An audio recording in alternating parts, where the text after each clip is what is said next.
Hello! Today in this video I will be discussing the Texas Education Standards, and I will be focusing on standard number 2, which covers knowledge of students and student understanding. Specifically, how teachers can work to ensure high levels of learning, social, emotional development, and achievement outcomes for all students, taking into consideration each student's educational and developmental backgrounds and focusing on each student's needs. In this video I like to focus in on section C of Standard 2, which states, teachers facilitate each student's learning by employing evidence-based practices and concepts related to learning and social emotional development. Now, subsection 1 of C states, teachers understand how learning occurs and how learners develop, construct meaning, and acquire knowledge and skills. And so, for me as a clinical teacher, I wasn't necessarily given the opportunity to see where these students may have been coming from the year before. I know as a real teacher you can look up in DMAC, you can see past data, past test scores of all students coming in, and so if you're ever having trouble with a student, you can pull this up and see where they might be struggling and know ahead of time coming in where you may need to work with this particular student. That's something available to teachers that teachers can do. But as teachers, as far as constructing meaning and acquiring knowledge and skills, this comes from learning the best practices of education. So for me, that's to soak up as much as I can from my mentor teacher to learn and how education works, but also to read, continue to better educate myself and learning what these best practices are going forward so that they can be applied into the classroom. Now, moving on to subsection 2 of C, it states, teachers identify and readiness for learning and understand how development in one area may affect students' performance in the others. So this has to relate with how does your classroom work?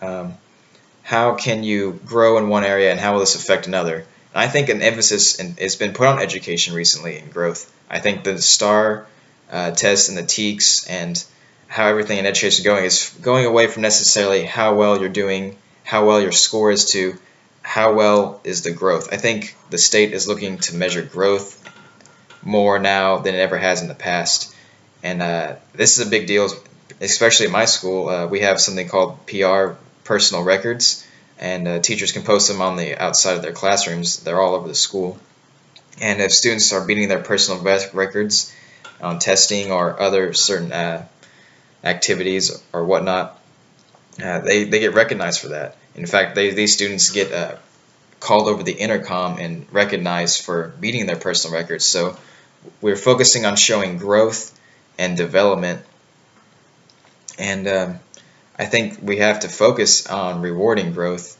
and putting in those best practices that I discussed earlier. Now, section 3 I want to focus on specifically. It says teachers apply evidence-based strategies to address individual student learning needs and differences, adjust their instruction, and support the learning needs of each student. Now, for me, this is something big I have learned, is how to that I think summarizes differentiation. How do you differentiate your teaching to other students? How can students who may have accommodations or 504, because that's something else I was not as aware of, is how intensive and how real and how big these things are in schools. How can you be there and be willing to incorporate those kind of combinations into your classroom? And so this part where you have to adjust instruction, I've seen a lot of growth in myself and being able to adjust growth and understanding where students are coming from, learning from my mentor teacher, reading, learning from best practices. For example, just the other day, a student who has accommodations and requires extra help came up to me and asked help for something, and so I pulled out a guide and showed him something, and he returned to his seat and began to continue working because he understood it.